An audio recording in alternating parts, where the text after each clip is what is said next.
নমস্কাৰ মই মল্লিকাই আপোনালোকক ইউটিউব চেনেল খৰিকা জালৈ স্বাগত জনাইছো আৰু আৰম্ভ কৰিবলৈ লৈছো এটা নতুন ভিডিঅ' আজি আৰম্ভ কৰিবলৈ লোৱা ভিডিঅ'টো হ'ল একেবাৰে সকলোৱে চিনি পোৱা ফুল পৰ্তুলাকা এই সময়ৰ এটা খুব জনপ্ৰিয় আৰু সকলোৰে ঘৰতে থকা ফুল তাৰ বিষয়ে মই কিছু কথা কম কেনেকৈ পৰ্তুলাকা ফুলটো আমি খুব সুন্দৰভাৱে ফুলাব পাৰোঁ খুব সহজতে আমাৰ ঘৰবোৰত সেই বিষয়ে আমি কম এতিয়া আৰম্ভ কৰিবলৈ লৈছো আহকচোন ইয়াৰ বিষয়ে অলপ জানি লওঁ পৰ্তুলাকা যদিও আমাৰ ঘৰৰ আগৰ পৰা দেখি আহিছো পিৰালিৰ চুকে কোণে গজি থকা ফুল কিন্তু এই ফুলৰ অৰিজিনটো হৈছে সুদূৰ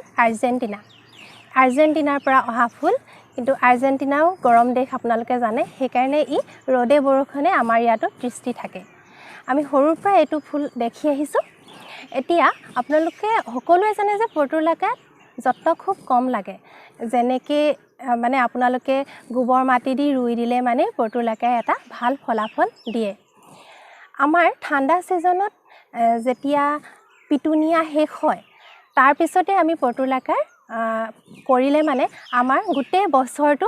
আমি পিটুনিয়া ছমাহ আৰু পৰ্তুলাকা ছমাহ আমি ফুল পাই থাকিব পাৰোঁ আপোনালোকে পিটুনিয়া শেষ হোৱাৰ লগে লগে এই পৰ্তুলাকাটো ফুলাব পাৰিব আপোনালোকে ঘৰত কৰিব পাৰিব সেইকাৰণে বছৰৰ মই সেইকাৰণে দুটা ভাগত মানে ভাগ কৰোঁ এটা ভাগ হৈছে পিটুনিয়া ফুলে ঠাণ্ডা সিজনত আৰু পৰ্তুলাকা ফুলে গৰম সিজনত এতিয়া ইয়াক কেনেকৈ হৰকৈ আমি ফুল পাব পাৰোঁ তাৰ বিষয়ে মই কওঁ প্ৰথম কথা হ'ল পৰ্তুলাকা আপোনালোকে মানে পানী একেবাৰে ওলাই যাব পৰা পাত্ৰত ৰুব লাগে এইটো সব মই পাত্ৰটো এনেকুৱা ব্যৱহাৰ কৰিছো এইটো একেবাৰে কম মূল্যৰ 20 টকীয়া পাচি এটা আৰু এইটো মই ব্যৱহাৰ কৰিছো তেতিয়া আপুনি পানীটো হৰয়ে হওক বা কম হওক মানে কি হয় ই বেলেন্সত থাকে পৰ্তুলাকা যেহেতু বাহিৰত থাকে ৰদে বৰষুণে থাকে সেইকাৰণে এটা বেলেন্স পজিশনত থাকিবলৈ হলে পানী নিখৰিত হোৱা পাত্ৰ ল'ব লাগে এই পাত্ৰটো তেনেকুৱা ধৰণৰ পাত্ৰ আৰু আপোনালোকে পৰ্তুলাকাত অন্য একো দিব নালাগে এয়া সব এইটো গোবৰ শুকান গোবৰ দেই এইটো গোবৰ তাৰ পিছত এয়া হৈছে নদীৰ বালি ৰিভাৰ সেন্ড বুলি যাক কোৱা হয় ঘৰ বনাবলৈ যে আনো এইটো মোটা বালিটো আৰু এইটো শুকান গোবৰ এই দুটা বালিটো একদম কম পৰিমাণে আৰু গোবৰ হৰকৈ আপোনালোকে বালি অকমান গোবৰত দি পেলাই মিহলি কৰি ৰুই থলে পৰ্তুলাকাই ধুনীয়া গ্ৰো কৰে তাৰ পিছত আহিলো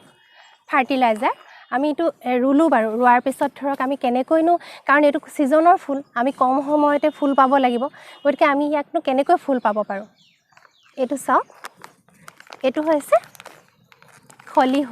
খলিহৈ আপোনালোকে জানে তেল পেৰুতে ওলোৱা বৰ্জিত পদাৰ্থ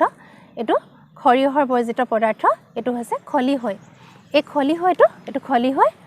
খলিহৈটো আপোনালোকে কি কৰিব এয়া পানীত আপোনালোকে এক ৰাতি তিয়াই থৈ পেলাই সেই পানীটো অকমান বেলেগ পানীৰ লগত মিহলি কৰি পেলাই দিব প্ৰত্যেক 10-15 দিনৰ মূৰে দি থাকিব আপোনালোকে ফুল নোপোৱাৰ কথাই নাই তাৰ লগে লগে যদি আপোনালোকে ইচ্ছা কৰে এনপিকে জাতীয় মানে সাৰো ব্যৱহাৰ কৰিব পাৰে যিহেতু পৰ্তুলাকা মানে সিজন ফুল সেইকাৰণে আমি সিজনত পাবলৈ হলে যিকোনো ধৰণৰ সাৰ ব্যৱহাৰ কৰিলেও একো আপত্তি নাই মানে ই কাৰণ সিজনত হি এটা সময়ত ই ৰৈ যাব আৰু আপোনাৰ সেই ৰুৱাৰ পিৰিয়ডটোৰ পিছত ফুল পাবলৈ হলে আকৌ আমি নতুনকৈ ৰুব লাগিব আৰু এটা কথা মই আৰু এটা ইম্পৰ্টেন্ট কথা পৰ্তুলাকাৰ বিষয়ে কৈ দিওঁ পৰ্তুলাকা প্ৰত্যেক বছৰে আপোনালোকে নতুনকৈ ৰোপণ কৰিব লাগিব আপোনালোকে যেতিয়া ইয়াৰ অক্টোবৰ মাহ মানত যেতিয়া ইয়াৰ মানে ফুলা শেষ হ'ব ফুলা শেষ হৈ পেলাই ই ৰেষ্ট পিৰিয়ডত গুচি যাব তেতিয়া আপোনালোকে এটা কাম কৰিব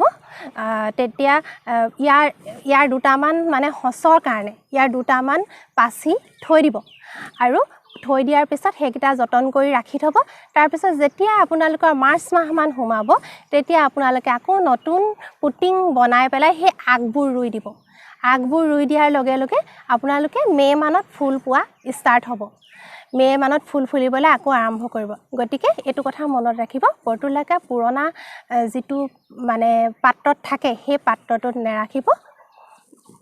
নতুন সদায় প্ৰত্যেক বছৰে এটা নতুন পাত্ৰলৈ সলনি কৰিব পৰ্তুলাকাৰ বিষয়ে মানে ইমান যতনৰ প্ৰয়োজন নাই মই বাৰে বাৰে কৈছোঁ খালি আপোনালোকে সেইকেইটা কথা মন কৰিব এক নম্বৰতে হৈছে মাটিটো আপোনাৰ পানী নিখৰণ হ'ব পৰা দ্বিতীয়তে পাত্ৰটোত পানীটো ওলাই যাব পৰা তৃতীয়তে খলিহৈ জাতীয় সাৰ মাজে মধ্যে প্ৰয়োগ কৰি থাকিব লাগিব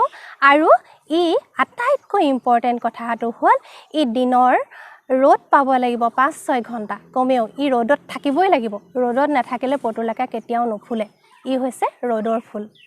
আজি পৰ্তুলাকাৰ বিষয়ে মই এইখিনি কথা ক'লোঁ আপোনালোকে এই পৰ্তুলাকা ৰুই চাব বৰ সুন্দৰ ফুল ৰং বিৰঙৰ ফুল আৰু মই এই ভিডিঅ'টো এইখিনিতে সামৰণি মাৰিব খুজিছোঁ সকলো কুশলে থাকক আৰু যদি আপোনালোকৰ এই ভিডিঅ'টো ভাল লাগিলে তেতিয়াহ'লে মোৰ চেনেলটো শ্বেয়াৰ আৰু ছাবস্ক্ৰাইব কৰি দিব ধন্যবাদ জনালোঁ